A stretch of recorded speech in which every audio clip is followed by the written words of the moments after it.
salle, ceux qui sont là, bienvenue aussi. Tous ceux qui sont en ligne, je suis content de vous accueillir. Je m'appelle David, je suis pasteur de l'Église. Et j'ai à côté de moi, quelqu'un qui va vous donner du repos. Vous êtes tanné, je pense, de m'entendre. Je suis moi-même tanné de m'entendre. Fait que là, enfin, une pause. Et puis, Maxime, vous avez peut-être déjà rencontré, vous l'avez déjà peut-être rencontré ou vu à travers des flashs qu'il avait apportés. Et donc, c'est une première pour lui d'apporter le discours à 180. Et puis, j'aimerais ça que sur place, vous puissiez l'applaudir un peu pour comme l'accueillir. Merci, Maxime. C'est vraiment cool que tu as accepté. Et puis, donc, je te laisse la parole pour apporter ce sujet sur la paresse, un péché capital. Donc, merci encore. Allô? Est-ce que vous m'entendez? Oui.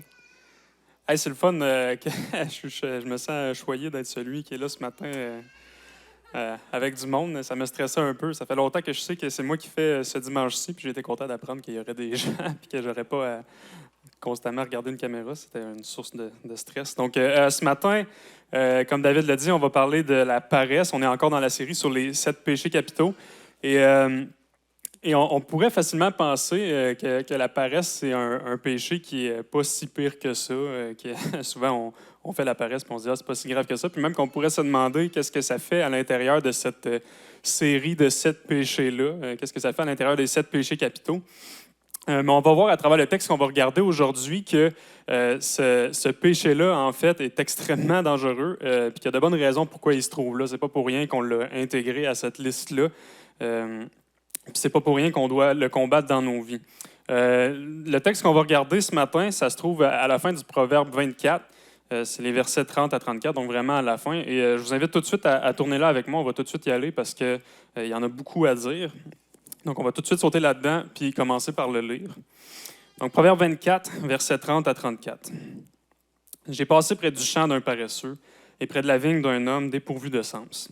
Et voici, les épines y croissaient partout, les ronces en couvraient la face, et le mur de pierre était écroulé. J'ai regardé attentivement et j'ai tiré instruction de ce que j'ai vu.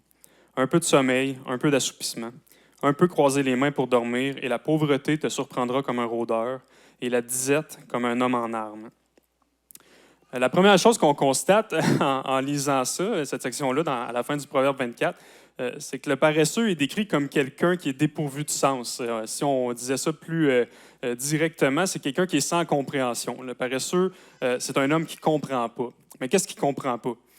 Ce qu'on est certain, en fait, que le paresseux ne comprend pas, justement, c'est qu'il ne comprend pas ce qu'est vraiment le travail. Il croit que le travail, c'est une chose mauvaise et pénible. Il croit que c'est quelque chose qui doit être absolument à éviter. Il pense que c'est quelque chose duquel il doit être délivré. Le paresseux déteste l'activité.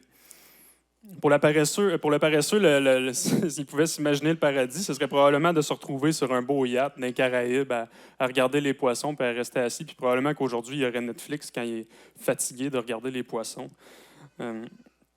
Puis même en tant que chrétien, en fait, on peut tomber dans ce piège-là de penser que le travail, c'est une conséquence du péché en tant que tel. De penser que le travail, c'est quelque chose duquel on va un jour être délivré, que c'est quelque chose qui n'existera plus une fois qu'on va être au ciel, de la même manière que les maladies ou la souffrance, toutes ces choses-là. Mais laissez-moi tout de suite vous ramener à la réalité rapidement. Là, le travail est quelque chose de bon qu'on va encore expérimenter dans l'éternité. On a été créé pour travailler. Quand Dieu a placé Adam, si on revient à la création de l'homme, quand Dieu a placé Adam dans le jardin d'Éden, ça dit qu'il a été placé là pour le cultiver puis pour le garder. Adam et Ève, après aussi, qui a été créé pour être son aide, ils ont été créés pour cultiver, garder. Le travail, c'était quelque chose qui existait avant même l'arrivée du péché. C'est pour ça qu'on avait été placé sur terre, c'est pour en prendre soin puis pour régner dessus. Et si on y pense, Dieu, il nous a fait à son image et il venait justement de créer, d'amener de l'ordre sur une terre qui était informe et vide. Il venait d'être pas mal actif. Puis il crée l'homme à son image justement pour lui aussi régner et le représenter. Si Dieu est un Dieu actif, bien nous, en tant qu'êtres humains puis en tant que créatures créées à son image, on est aussi des êtres appelés à être actifs. Donc, le travail, c'est une chose qui est merveilleuse. Le travail, c'est un don de Dieu. Et je suis convaincu que c'est quelque chose qui va être conservé dans l'éternité et qui va nous permettre de goûter des fruits absolument merveilleux, à l'image du Dieu créateur, à l'image de celui qui a créé des écosystèmes, qui a créé les chants des oiseaux, qui a écrit l'histoire même dans laquelle on se trouve, qui a rempli le monde d'une diversité absolument incroyable. Et nous aussi, à son image, on construit des villes, on compose de la musique, on écrit des histoires, on invente toutes sortes de choses. Dans Proverbe 12, ça dit que le précieux trésor d'un homme, c'est l'activité. Et quel honneur pour nous d'être fait à l'image d'un Dieu qui est créateur et que nous aussi, on puisse être des êtres qui créent. Mais si le travail, c'est une bonne chose, c'est vrai que c'est vraiment différent pour nous depuis le péché. C'est pas vrai que c'est encore facile, parce qu'après qu'Adam et Ève aient mangé le fruit défendu, Dieu il punit l'homme en lui disant ça: « Le sol sera maudit à cause de toi. C'est à force de peine que tu en tireras ta nourriture tous les jours de ta vie. Il te produira des épines et des ronces, et tu mangeras de l'herbe des champs. » Je ne sais pas à quel point ça devait être facile pour Adam et Ève de cultiver le jardin avant le péché, mais ce qui était certain, c'est qu'après ça, c'était devenu vraiment difficile, vraiment ardu. Mais il ne faut pas penser qu'à cause de ça, le travail est devenu une mauvaise chose. Le meilleur exemple de ça, c'est qu'une autre conséquence du péché, c'est les douleurs de l'enfantement. Mais est-ce que mettre au monde, c'est devenu une mauvaise chose parce que le processus est rendu pénible? Non. Mais c'est la même chose pour le travail. Il ne faut pas tomber dans le piège de penser que le travail est devenu une mauvaise chose juste parce qu'il est rendu difficile à cause du péché. Voilà ce que le paresseux ne comprend pas quand on lit au verset 30. Le travail ou l'activité est un précieux cadeau de Dieu. Et même s'il est difficile à cause du péché, il n'en demeure pas moins que c'est ce à quoi on est appelé encore aujourd'hui, malgré le fait que c'est difficile. Le paresseux, il est dépourvu de sens parce qu'il pense qu'il est mieux pour lui, que c'est une meilleure chose pour lui de rester assis et de rien faire, plutôt que de croire que le cadeau du travail que Dieu lui a donné est une bonne chose.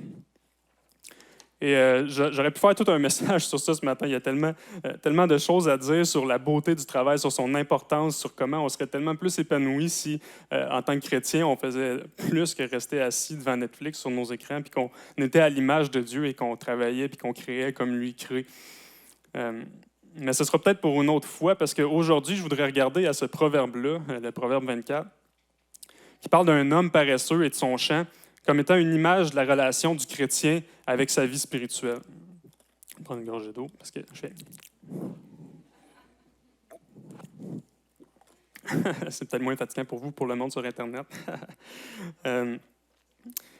Donc, c'est ça. On va regarder le Proverbe 24 comme une image de la relation du chrétien avec sa vie spirituelle. Parce que la paresse qui fait qu'on n'a pas envie de faire notre travail, qu'on n'a pas envie de faire nos devoirs si on est étudiant, qu'on n'a pas envie de faire ce qu'on a à faire ou ce que Dieu nous appelle à faire, c'est le fruit d'une racine qui est beaucoup plus profonde et beaucoup plus mortelle. Pour faire un résumé rapide de ce que c'est réellement la paresse à l'intérieur des péchés capitaux, pendant longtemps, on dit la paresse aujourd'hui, mais pendant longtemps, le mot qui était utilisé, c'était assédie.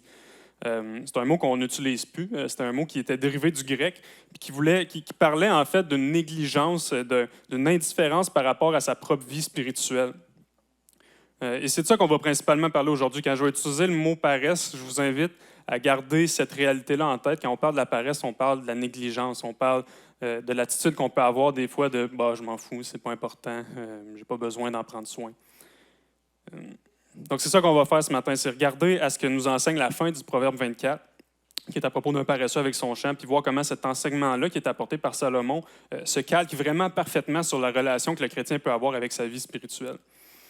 Donc, on peut continuer. Je vous invite à revenir au psaume 24, et on va lire le verset 31, où c'est écrit « Et voici, les épines y croissaient partout. Les ronces en couvraient la face, et le mur de pierre était écroulé. » Voici une première chose à faire dans ton combat contre la paresse. Parce que quand on continue au verset 32, on voit que ce que Salomon fait, c'est qu'il regarde attentivement pour en tirer enseignement. Donc, faisons ça. Regardons attentivement à l'état de ce champ-là. Dans quel état il se trouve? Mais la première chose qu'on remarque, c'est que les épines, ils croissent partout. La paresse va toujours finir par affecter l'entièreté du champ. Peut-être que le paresseux, il a commencé en abandonnant juste une partie de son champ, puis en disant « je ne ferai pas ça ce matin », puis le lendemain « je ne ferai pas ça non plus ». Ou peut-être qu'il a juste tout abandonné d'un coup. Mais peu importe le processus par lequel il est passé pour se rendre là, l'état dans lequel son champ se trouve, c'est que les épines, ils croissent partout. Le paresseux ne prend même pas la peine de prendre soin d'une partie de son champ et finit par abandonner complètement. Et si on y pense un instant, on peut se rappeler que le paresseux, il croit que le travail, c'est une mauvaise chose. Et ce serait insensé, si c'est vraiment ça sa mentalité, de travailler. Pourquoi pas abandonner complètement? Si c'est une mauvaise chose, pourquoi j'en ferais même un peu? On peut donner ça au paresseux. Il est très assidu dans sa paresse. Il est paresseux au complet. Et est-ce que ce n'est pas justement quelque chose qu'on peut constater dans nos propres vies? À quel point combien de fois ça peut vous arriver, moi ça m'arrive tellement souvent, de commencer une journée puis de dire « Ah, j'ai ça à faire ce matin, j'ai ça à faire cet après-midi, ah, j'ai tout ça aujourd'hui », puis d'être devant la première tâche puis de dire « Ah, je vais la faire plus tard ».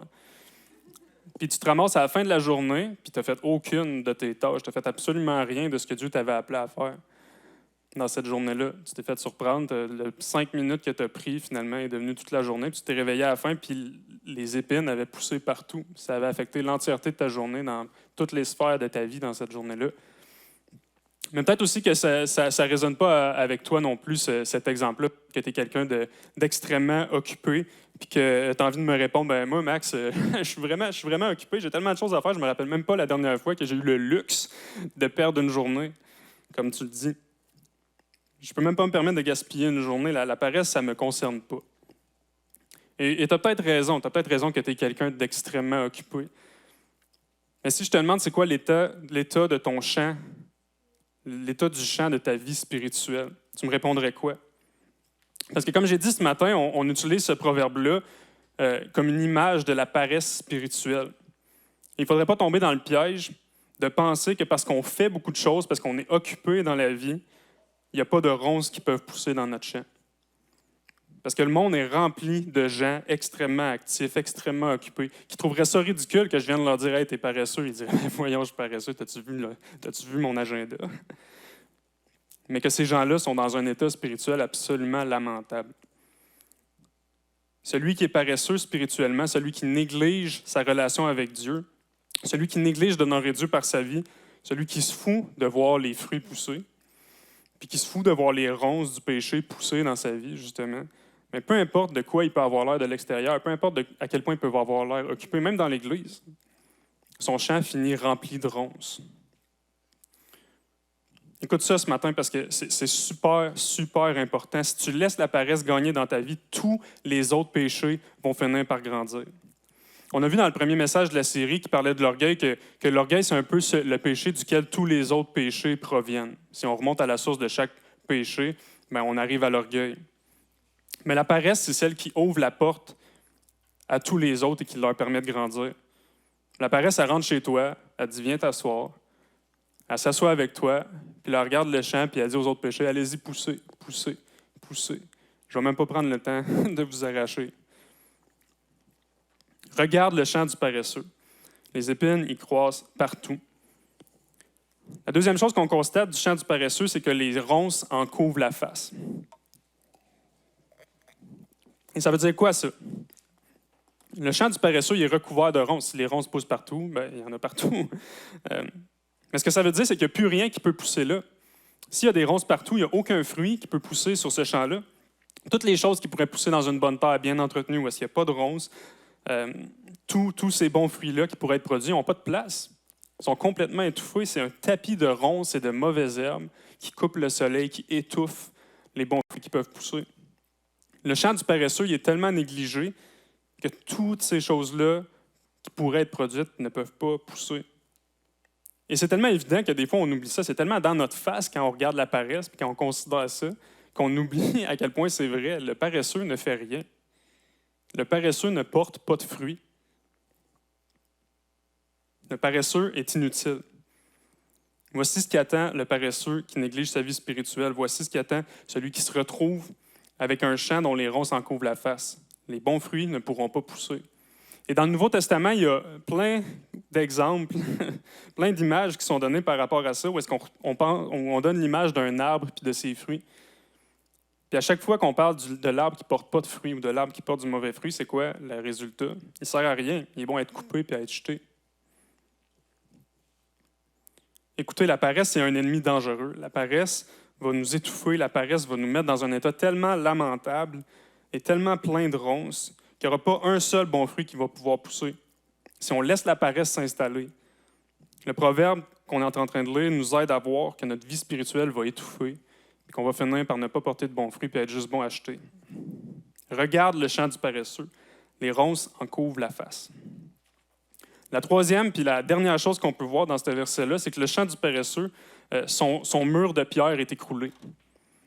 Tout est tellement négligé dans le champ que même le mur est tombé. Je veux dire, il faut vraiment négliger un mur pour qu'il tombe, là. D'habitude, ça tient. Ça implique quoi, ça? Je ne sais pas, peut-être pour vous donner un exemple qui est peut-être plus... qui peut peut-être plus se référer à nous, là. Je ne sais pas si vous avez déjà eu un jardin où est-ce qu'il y avait des animaux sauvages qui pouvaient venir, ou même un jardin dans un endroit où est-ce qu'il y a des chevreuils. Ou, je ne sais pas si vous êtes déjà allé au verger et que vous avez vu toutes les clôtures qu'il faut mettre autour pour pas que les animaux viennent manger. Bien, c'était le même principe dans le temps. Il fallait mettre un mur pour pas que les animaux viennent piétiner, viennent manger les fruits qui poussent, viennent détruire toutes les récoltes. Mais quand on regarde le champ du paresseux, le mur est tombé. Les animaux, ils peuvent entrer, ils peuvent justement venir piétiner, ils peuvent venir manger les fruits. Les ennemis n'ont même pas besoin de se forcer pour venir. Si quelqu'un voulait venir voler quelque chose dans le champ, il n'a même pas besoin de passer par-dessus le mur, il est tombé. Le champ du paresseux est sans défense. Par sa négligence, le paresseux s'est retrouvé complètement démuni face à ce qui pourrait venir détruire son champ. Mais de la même manière, celui qui est paresseux dans sa vie spirituelle va se retrouver sans défense et complètement démuni face à l'ennemi. Voici ce qui nous attend si on laisse place à la paresse dans nos vies spirituelles. On n'aura plus de moyens de repousser nos ennemis. Et c'est quoi l'attitude de notre ennemi? Mais dans 1 Pierre 5,8, on peut lire ça. « Soyez sobres, veillez. Votre adversaire, le diable, rôde comme un lion rugissant, cherchant qui le dévorera. » L'ennemi, lui, il ne s'arrête pas. C'est pas parce que toi, tu t'es assis... Excusez. Je pense que ça va être récurrent. Il ne s'arrête pas, lui. C'est pas parce que tu t'es assis et que tu as laissé ton mur tomber que lui, il va te laisser des chances et qu'il va être fair. Il rôde comme un lion rugissant. Si ce matin, tu négliges ta vie spirituelle, si ce matin, tu laisses le mur tomber, la Bible nous dit que l'ennemi rôde comme un lion rugissant. Il est en train de fouiller pour toi, puis crois-moi, il va te trouver. Crois-moi, il va te trouver. Ne retrouve-toi pas devant lui sans défense et avec un mur qui est tombé. Quand le mur est tombé, les tentations peuvent entrer comme bon leur semble. L'ennemi peut venir t'attaquer comme ça il tente, parce qu'il n'y a plus de mur. Est-ce que vous commencez à allumer un petit peu sur les dangers de la paresse? Est-ce que vous voyez l'état dans lequel on risque de se retrouver si on se laisse aller comme ça? Et savez-vous, c'est quoi le plus triste du champ du paresseux puis du mur qui est tombé? C'est que le mur, il ne sert à rien. Il n'y a plus rien qui pousse, il y a des ronces partout, il n'y a pas de fruits. Quel animal va venir piler dans les ronces puis manger des fruits qui ne sont pas là? Quel ennemi va venir attaquer un champ qui n'a rien à voler? Le mur ne sert plus à rien. C'est triste, là. Et c'est dans le même état qu'on risque de se retrouver. Si ce matin, tu es dans ta marche avec Dieu, puis tu t'es laissé aller, puis ton champ a l'air de ça, puis ton mur est tombé, puis que tu es en train de te dire un peu par fausse sécurité, « Ah, moi, ça va bien, l'ennemi ne m'attaque pas, l'ennemi, il ne vient pas me voir, j'ai pas de tentation en ce moment, tout va bien, c'est tranquille autour de chez nous. » Et que je souhaite que tu ne sois pas dans cet état-là, parce que ça veut dire que ton mur est tombé, mais qu'il n'y a rien à attaquer. Laisse-toi pas te rendre là. J'ai passé près du champ d'un paresseux et près de la vigne d'un homme dépourvu de sens. Et voici, les épines y croissaient partout, les ronces en couvraient la face, et le mur de pierre était écroulé. On peut poursuivre avec la lecture des versets, au verset 32 du Proverbe 24 encore. « J'ai regardé attentivement ce qu'on vient de faire, et j'ai tiré instruction de ce que j'ai vu. » Quelle instruction est-ce que Salomon tire en regardant au champ du paresseux? Il s'arrête, il le regarde, puis il dit, « Bon, qu'est-ce que je peux conclure de ça? Qu'est-ce que je peux apprendre de ça? » Il nous le dit dans les deux derniers versets du chapitre. « Un peu de sommeil, un peu d'assoupissement, un peu croiser les mains pour dormir, et la pauvreté te surprendra comme un rôdeur, et la disette comme un homme en armes. » Après avoir regardé au champ du paresseux, voici la deuxième chose qu'il faut faire dans notre combat contre la paresse. Rejette le mensonge du paresseux. Ce que Salomon tire comme instruction en regardant au champ, c'est que le paresseux s'est fait avoir par un mensonge. D'abord par le mensonge que la paresse t'en demanderait juste un peu. Un peu de sommeil, un peu d'assoupissement, un peu croiser les bras pour dormir. La paresse est vicieuse parce que contrairement à la colère, par exemple, qu'on a vu la semaine passée, qui, elle, ça peut péter comme ça n'importe quand, ça peut exploser, puis on la voit, on la voit. La paresse, elle vient lentement, elle vient doucement. Elle dit juste un peu, juste 5 minutes. Et on ne remarque pas ces choses-là. On ne remarque pas les choses qui viennent s'enrouler graduellement autour de nous et qui serrent jusqu'à temps qu'on soit étouffé. Et la description que Salomon nous donne est frappante à cause de ça, parce qu'on peut tellement s'identifier à ça. C'est comme ça qu'on interagit avec la paresse, c'est comme ça qu'elle rentre dans nos vies. C'est pour ça qu'on lui ouvre la porte. Elle nous promet qu'elle n'en prendra pas tant que ça. Elle nous promet que ça va être juste un peu. Puis finalement, elle en demande plus, puis un peu plus, puis un peu plus. Est-ce que tu réalises ce matin que si tu donnes 5 minutes à la paresse, elle va revenir après et elle va te demander 1 heure? Si tu lui donnes 1 heure, qu'est-ce qu'elle va prendre? Une journée. Si tu lui donnes une journée, une semaine. On a un peu compris le principe. Première chose à ne pas croire de ce que le paresseux dit, c'est pas vrai que ça va être juste un peu. Deuxième chose que le paresseux promet, c'est le repos. Et c'est là que ça devient difficile parce que le repos, c'est une bonne chose. D'ailleurs, quand on parlait de la création tantôt, Dieu s'est reposé le 7e jour, puis pas parce qu'il était fatigué, c'est Dieu, mais pour nous donner un exemple d'une vie qui l'honore et de l'importance du repos. Le repos est un cadeau de Dieu. Et la paresse vient avec cette fausse promesse-là qu'elle va te donner du repos. Mais le vrai repos est reposant. Quand la paresse vient, est-ce que tu es vraiment reposé? Quand tu lui dis oui, puis que tu t'assois, puis tu arrives à la fin de ta journée, puis que finalement, oh boy, je me suis fait avoir, est-ce que tu te sens vraiment plus reposé?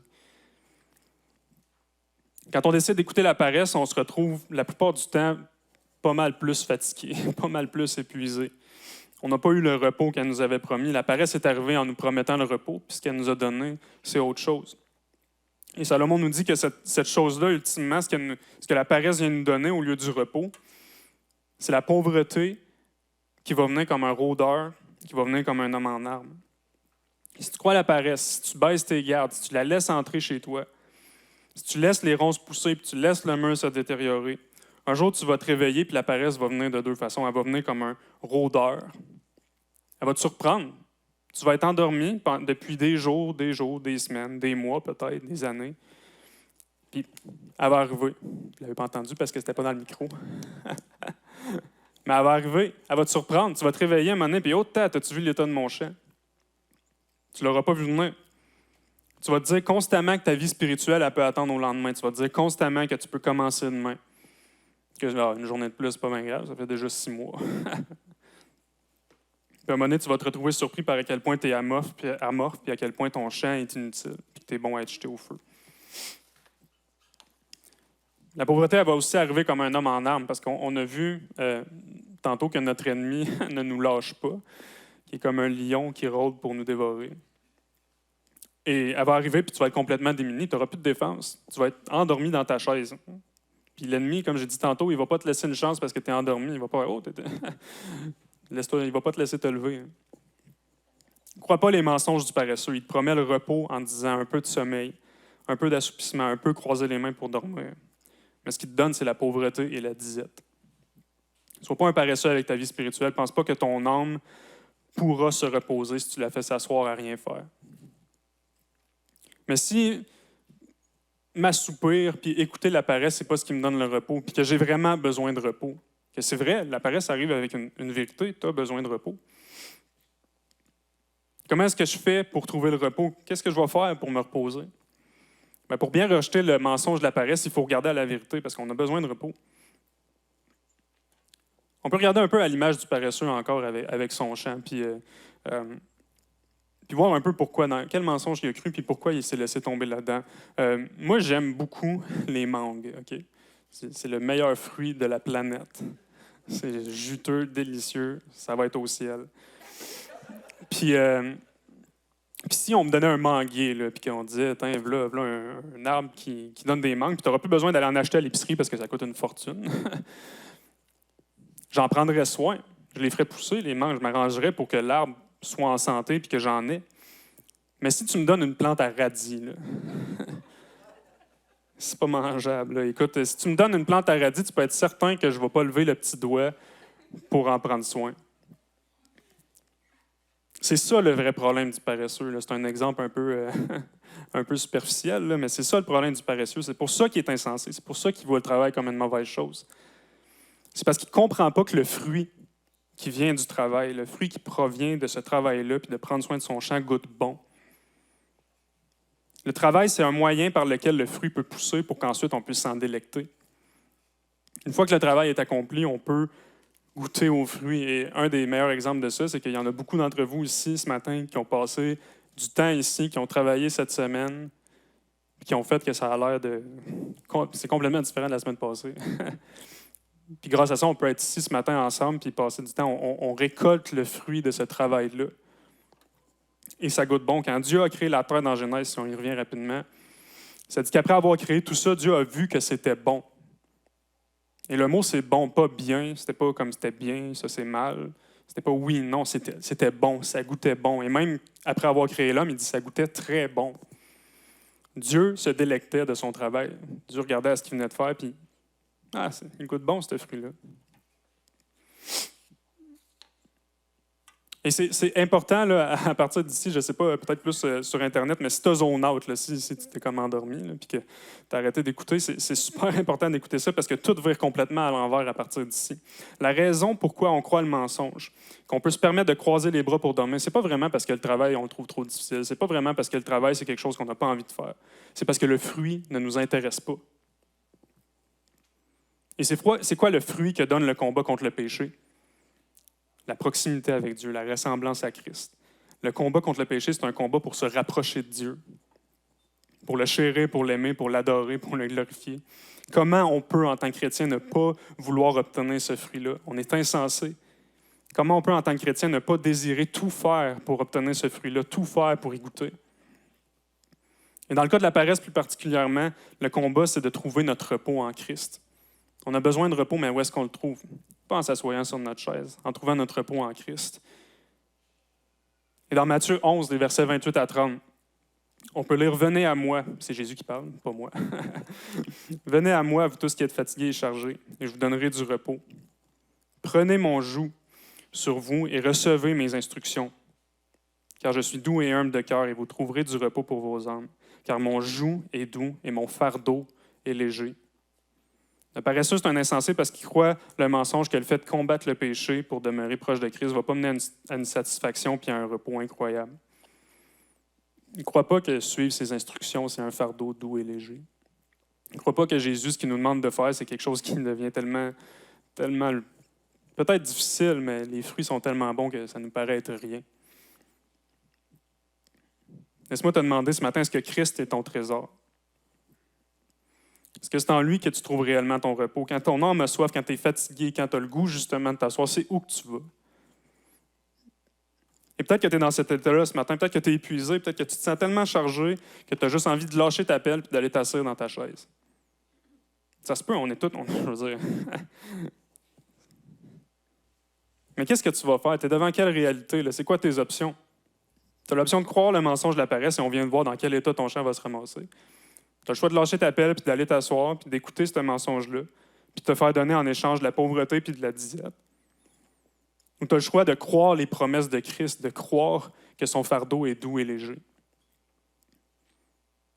Il y en a un qui va donner la pauvreté et ultimement la mort. Puis il y en a un autre qui va donner le vrai repos et la vie éternelle. Choisis. Sois pas insensé, ouvre les yeux. Dieu est un trésor inestimable pour lequel tous les efforts du monde valent la peine. Il n'y a rien qui ne mérite pas mon travail pour obtenir ce fruit-là. Je suis absolument certain qu'il n'y en a pas un seul ici d'entre vous qui a déjà goûté aux fruits, qui a déjà choisi de combattre le péché, qui a déjà choisi de faire ce que Dieu lui demandait malgré le fait que c'était difficile, puis que le fruit qu'il a récolté n'était pas bon et satisfaisant, qu'il a dit « Ah, j'aurais pas dû, c'était pas si le fun que ça, c'était pas si plaisant que ça. » Jamais. Moi, ça ne m'est jamais arrivé de suivre Dieu, de faire ce qu'il me demandait, puis de ne pas goûter à un fruit absolument incroyable. Et là, parce qu'on a vu les deux premières choses à faire, de regarder au champ du paresseux, d'en tirer instruction, puis de ne pas croire ce mensonge-là. Mais avant de passer à la troisième chose à faire, il y a quelque chose qui est important à adresser. Parce que c'est possible qu'à ce point-ci, tu trouves que je sonne un petit peu comme si ça dépendait tout de nos propres efforts. Peut-être que pour toi, ce que j'ai dit, ça te donne l'impression ce matin que si tu fais rien, il n'y arrivera rien. Que ça dépend de toi. Peut-être que ça sonne comme si notre travail allait produire le fruit, comme si ça provenait de nous. Et c'est peut-être un peu lourd. On n'est pas censé parler de grâce ici, Max. On n'est pas censé parler de Dieu qui combat pour nous, de Dieu qui nous a acquis ces choses-là. Et tu as raison si tu dis ça. Tu as raison qu'on est censé parler de ça. Mais ma question pour toi ce matin, c'est est-ce que tu réalises vraiment à quel point tu as besoin de sa grâce? Est-ce que tu réalises à quel danger tu fais face? Est-ce que tu réalises ce que Dieu te demande? Est-ce que tu vois les avertissements? Est-ce que tu vois les pièges dans lesquels tu peux tomber? Est-ce que tu vois l'état dans lequel ton champ risque de se retrouver si tu te laisses aller? Est-ce que tu vois ce que Christ demande de toi? Seigneur, tu me demandes de ne pas lâcher. Tu me demandes de prendre soin de ce champ-là et je ne suis pas capable. Je l'échappe tout le temps. Mon champ, là, il y a tellement de ronces qui poussent, il y a tellement de choses qui poussent dans ce champ-là. J'y arriverai jamais. Ce que tu me demandes, c'est impossible. J'ai pas d'espoir. Check ça. Check dans quel état je suis. T'es-tu déjà retrouvé à genoux devant Dieu? Face à ta propre incapacité. Face à ta propre incapacité de vivre d'une manière qui l'honore. Tu t'es-tu déjà senti tellement démuni dans ton combat, tellement incapable contre le péché que la seule solution, c'était que Dieu fasse quelque chose? Est-ce que tu réalises ça? Parle-moi pas de grâce si tu ne comprends pas ça. C'est là que la grâce devient précieuse. C'est quand tu te retrouves dans cet état de dépendance-là, quand tu réalises à quel point tu n'es vraiment pas capable de faire ce qui est attendu de toi, que la grâce devient précieuse, que les nouvelles et les promesses sont bonnes. Imaginez 2 secondes. Imaginez 2 secondes que Salomon, lui, après s'être arrêté devant son champ, devant le champ du paresseux, et si on est honnête, on réalise que c'est notre propre champ. Il continue sa route, puis il tombe devant le champ de Jésus. Puis là, plutôt de voir un champ plein de ronces, un champ où est-ce qu'il n'y a rien qui pousse, un champ où est-ce que le mur est tombé, il voit un champ où les fruits qui poussent sont, wow, juteux, délicieux. Ah ouais, il y en a des mangues, sûrement encore mieux.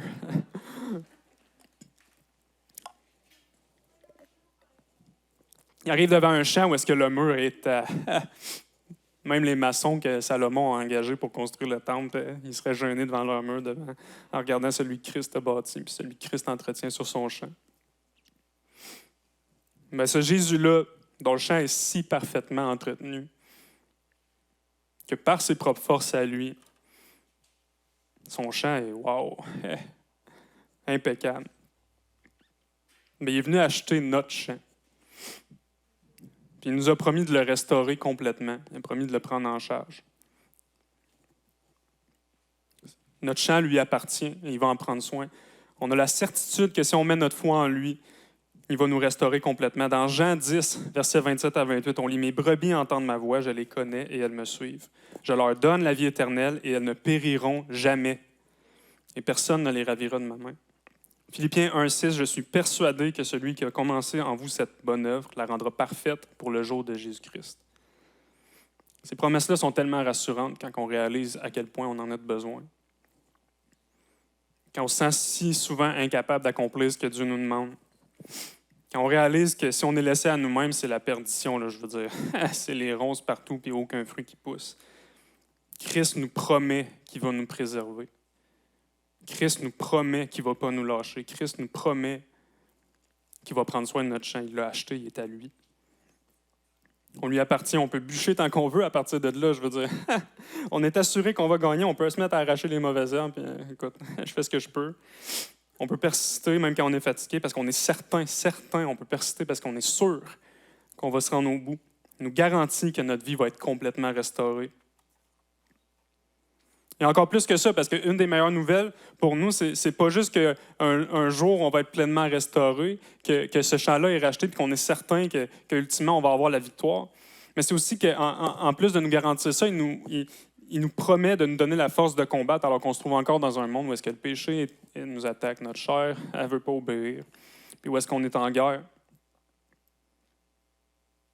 On est appelé à combattre et à se mettre en action, mais on a aussi la promesse que tout ce qu'il nous faut pour mener ce combat-là, tout ce qu'on a besoin va nous être donné par sa grâce. Plus loin dans Philippiens, au chapitre 2, versets 12 et 13, ça dit « Ainsi, mes bien-aimés, comme vous avez toujours obéi, travaillez à votre salut avec crainte et tremblement, non seulement comme en ma présence, mais bien plus encore maintenant que je suis absent. Parce que c'est Dieu qui produit en vous le vouloir et le faire selon son bon plaisir. » Est-ce que vous avez entendu ça? Parce que Dieu produit en vous le vouloir et le faire, parce que Dieu vous donne sa grâce et vous donne cette force-là, travaillez à votre salut avec crainte et tremblement. Et ça amène à la troisième étape dans notre combat contre la paresse. Parce qu'après avoir regardé au champ du paresseux, après avoir refusé ses mensonges, ce qu'on est appelé à faire, c'est faire le contraire du paresseux. Mets la main à la pâte, travaille. Dieu te promet de te donner tout ce qu'il faut. Il promet que tu vas te rendre au bout. On a l'Esprit qui habite en nous, qui restaure notre cœur, qui nous équipe, qui nous enseigne. L'Esprit renouvelle nos cœurs, ouvre nos yeux sur à quel point Dieu est un trésor précieux. C'est par l'œuvre de l'Esprit que le fruit de ce travail-là devient précieux à nos yeux. Même lui, même le vouloir, même désirer travailler, même désirer goûter aux fruits, ça vient de lui. C'est par l'Esprit qui habite en nous. Je veux dire, on a-tu besoin de plus que ça pour se motiver à prendre notre pelle? Écoute, si ce n'est pas suffisant pour toi ce matin, je ne sais pas qu'est-ce qui va l'être. Écoutez ça, parce que c'est absolument merveilleux. Moi, ça m'a flabbergasté, OK, de remarquer ça. Puis, parce que c'est à cet endroit-là que tout ce qu'on lit du proverbe, puis de ce que Salomon nous enseigne, tous les morceaux se placent. On a vu que la paresse, ça fait deux choses.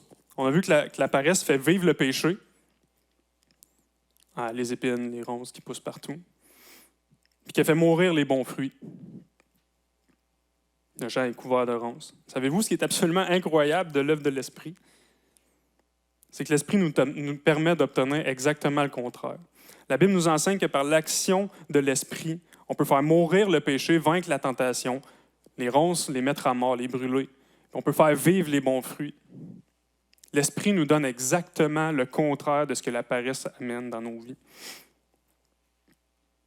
Souvent, les mots qu'on utilise pour décrire ces deux choses-là, on appelle ça la mortification, donc mettre à mort, et la vivification.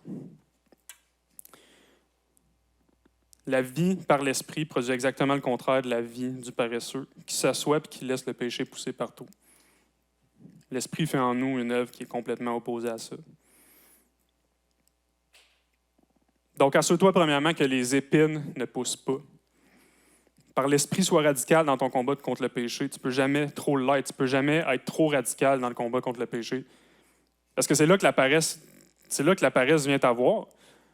Juste un peu. C'est pas si grave que ça. C'est pas si pire que ça. Voyons, je peux bien faire ça. Écoute, il y a personne, la paresse va arriver chez personne puis dire juste un peu frapper ton voisin. Juste un peu braquer une banque. Je veux dire, c'est pas des choses qu'on fait juste un peu. Mais juste un peu de fâcher. Juste un peu dire des choses qui ne sont pas trop gentilles envers lui, à ton ami. Juste un peu profiter du système pour avoir juste un peu plus. C'est là que la paresse nous prend, parce que ça finit toujours par déraper, c'est jamais juste un peu. Si tu vois dans ton combat contre le péché une épine poussée, une ronce poussée, tu ne peux jamais être trop radical, tu ne peux jamais trop la laisser là, assez la laisser là, en tout cas. Vous comprenez. Si tu vois une épine, si tu vois une ronce, tu la prends, tu l'arraches, tu pars un feu puis tu la mets dedans. Pas genre je la laisse là, elle n'est pas si pire que ça, je m'en occuperai demain. Tu peux pas, on a vu que tu ne peux pas lui laisser cette partie-là de ton terrain. Tu ne peux pas la laisser, elle va toujours en demander plus, puis elle va toujours être de plus en plus difficile à arracher. Dans Romains 8, Paul écrit que si on vit selon la chair, on va mourir, mais que si par l'Esprit on fait mourir les actions de la chair, on va vivre. Ce qu'on est appelé à faire, c'est de mettre tout à mort. Même les choses qu'on pourrait être tenté de dire qui sont insignifiantes. Parce que sont jamais, Proverbe 24, il nous pointe très bien vers le fait que si tu commences par un peu, tu vas te ramasser avec pas mal. Laisse pas les épines pousser, mets-les à mort. Deuxième volet dans ton opposition à la paresse, dans ce que tu peux faire pour faire l'opposé de la paresse, c'est de cultiver les fruits qui peuvent pousser en l'absence des ronces. puis par l'action de l'Esprit. Accomplis les bonnes œuvres. Adopte une attitude. Fais pas juste comme te laisser. Fais pas juste arracher les ronces. Fais pas juste les arracher là, puis une fois que ton terrain est beau, t'asseoir. Mais cultive le terrain. Sois actif. Recherche à honorer Dieu par tes actions. La paresse te dit de tomber sur le neutre, de ne pas mettre en action, mais ce que l'Esprit permet en toi, c'est de porter du fruit. Et sûrement qu'il y en a beaucoup d'entre vous ici ce matin qui connaissent bien ce passage-là dans Galates 5, où Paul met justement en contraste les œuvres de la chair avec le fruit de l'Esprit. Et qui dit, mais le fruit de l'Esprit, c'est l'amour, la joie, la paix, la patience, la bonté, la bénignité, la fidélité, la douceur, la tempérance. La loi n'est pas contre ces choses. Ceux qui sont à Jésus-Christ ont crucifié la chair avec ses passions et ses désirs, ont fait brûler les ronces. Si nous vivons par l'Esprit, marchons aussi par l'Esprit. Mettons-nous en action. Suivons-le activement. Et finalement, sois sur tes gardes par rapport à la tentation. Garde un mur solide. Et par rapport à ça, il y a 3 aspects pratiques dans lesquels je peux t'encourager brièvement, qui sont des moyens de grâce utilisés par Dieu pour travailler nos cœurs, pour nous aider à bâtir une foi ferme et un mur solide, mais aussi à mettre à mort le péché dans nos vies, qui servent à combattre. Le premier, c'est la parole de Dieu. Imprègne-toi de la parole de Dieu. Que tes yeux voient à quel point Dieu est précieux. La Bible est pleine de promesses merveilleuses. Pleine de... Écoute, si tu as besoin de raisons pourquoi suivre Dieu, là, ouvre-la. Imprègne-toi d'elle. Pleine d'histoires qui nous enseignent des vérités absolument incroyables sur la personne de Dieu. Et bien plus que ça, la Bible nous pointe justement constamment vers notre propre incapacité à le suivre puis vers notre besoin de Christ, vers les promesses qu'on a en lui. Si tu as besoin que tes yeux soient ouverts, si tu as besoin de bien voir la situation, ouvre la Bible. Christ est partout là-dedans. Les promesses sont partout là-dedans. Deuxième chose, prie. Prie. Un coup que tu as vu ton besoin de Dieu, ta dépendance, là, prie. Demande à Dieu d'agir. Demande à Dieu de faire quelque chose. Demande-lui de t'aider à combattre les choses petites peut-être, mais qui ont tellement une grande emprise dans ta vie. Écoute, des fois, c'est les choses les plus banales qu'on a le plus de misère à se débarrasser. Si tu crois réellement, là, si ce que je t'ai dit ce matin, c'est les choses qu'on a vues et qui est partout ailleurs dans la Bible, si tu les crois vraiment que Dieu veut te donner ce qu'il faut, que par l'Esprit, tu as la victoire, tu n'as aucune raison de ne pas lui demander. Tu n'as aucune raison, quand tu te sens incapable, de ne pas le supplier, de ne pas tomber à genoux et lui demander d'agir. Est-ce que tu crois vraiment?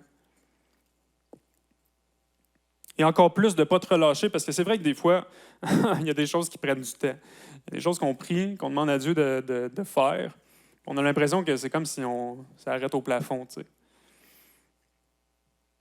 Il y a plein d'exemples dans la vie, plein d'histoires, plein de situations, plein de témoignages de gens qui ont prié pour une situation particulière pendant plus que 2 semaines, là. Pendant des années.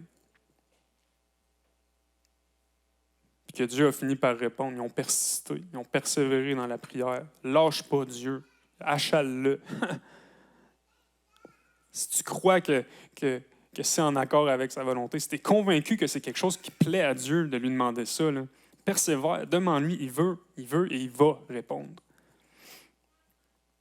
Et troisième chose, après la Bible, la prière, vis pas ta foi et ton combat tout seul. Entoure-toi d'une communauté. Et je veux dire, on a l'exemple parfait ce matin que c'est beaucoup plus plaisant ensemble que tout seul chez toi. On est appelé à vivre notre foi en communauté, à s'encourager mutuellement dans le combat de la foi, à s'entourer de frères et sœurs qui peuvent être là pour diriger nos yeux au bon endroit. Si tu es tout seul, que tu vis ta foi tout seul, bonne chance pour tenir ton mur. Bonne chance, un chrétien seul est un chrétien en grand danger. Donc, on peut, pour conclure, finir en revenant sur la fin du Proverbe 24, puis je vais inviter les musiciens à revenir. On va relire le Proverbe 24 à la lumière de ce qu'on a vu ce matin. Proverbe 24, versets 30 à 34, on lit « J'ai passé près du champ d'un paresseux et près de la vigne d'un homme dépourvu de sens. Et voici les épines y croissaient partout. Les ronces en couvraient la face et le mur de pierre était écroulé. J'ai regardé attentivement et j'ai tiré instruction de ce que j'ai vu. Un peu de sommeil, un peu d'assoupissement, un peu croiser les mains pour dormir, et la pauvreté te surprendra comme un rôdeur, et la disette comme un homme en armes. Pour vaincre la paresse, regarde au champ du paresseux. Regarde aux résultats. Regarde à où ça mène. Rejette le mensonge du paresseux. Crois pas que ce qu'il te dit est vrai. Crois pas que le repos qu'il te promet va vraiment être reposant, mais regarde aux promesses de Christ. Et finalement, fais le contraire du paresseux. Ne t'assois pas. Mets-toi en œuvre. Si tu es chrétien ce matin, laisse-moi t'encourager à regarder à Christ. Regarde pas juste à la vie merveilleuse à laquelle il te donne accès dans ce monde-ci, mais aux promesses, puis à la promesse que la victoire dans la guerre contre le péché est acquise. Regarde au but. Peut-être qu'en ce moment, c'est difficile. Certainement. Mais regarde à la fin de la course, regarde aux promesses, regarde à où il te garantit que tu vas te rendre. Fixe les yeux là-dessus, puis si tu es fatigué et que tu as le goût de lâcher ta pelle, persévère. Laisse pas un pouce au péché. Laisse-le pas entrer dans ta vie parce que tu es fatigué. Donne-y rien. Et si tu n'es pas chrétien ce matin, si pour toi tout ça, tout ce que j'ai dit, te paraît comme vraiment étranger.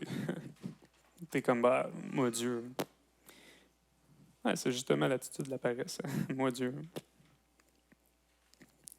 Laisse-moi juste te dire qu'en Christ, il se trouve une eau, un repos tellement, tellement plus reposant, tellement plus merveilleux. Il n'y a rien de comparable à ça. Il n'y a rien vers quoi tu peux te tourner dans ta vie qui va te satisfaire comme Christ peut le faire.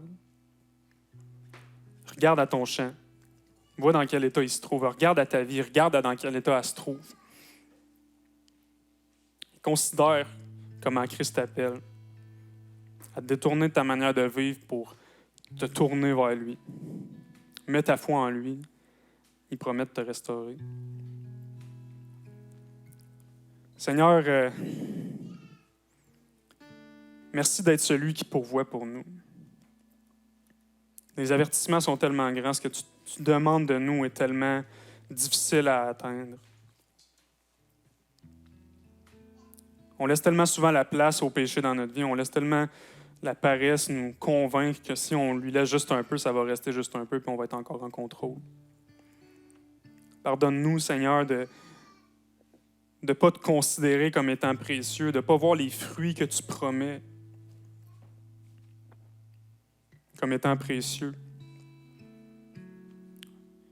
Et Seigneur, surtout, merci d'être celui, justement, qui nous permet de travailler, qui nous permet de vaincre la paresse. Sans toi, Seigneur, on serait encore endormi sur notre chaise, mais gloire à toi, Seigneur, que tu sois venu, que tu aies acheté notre vie, que tu nous aies restaurés, puis que maintenant tu nous aides à marcher dans tes voies.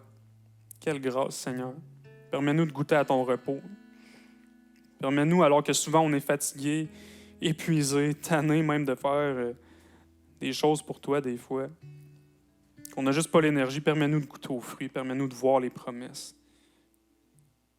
Éclaire nos yeux, Seigneur. Ouvre nos yeux, puis change nos cœurs pour qu'on voit les fruits, puis qu'on veuille goûter, qu'on veuille, malgré la fatigue, encore continuer, encore persévérer, ne jamais lâcher. Merci, Seigneur, de nous aider comme ça. Merci d'être avec nous. Gloire à toi, c'est dans le précieux nom de ton Fils qu'on a prié. Amen.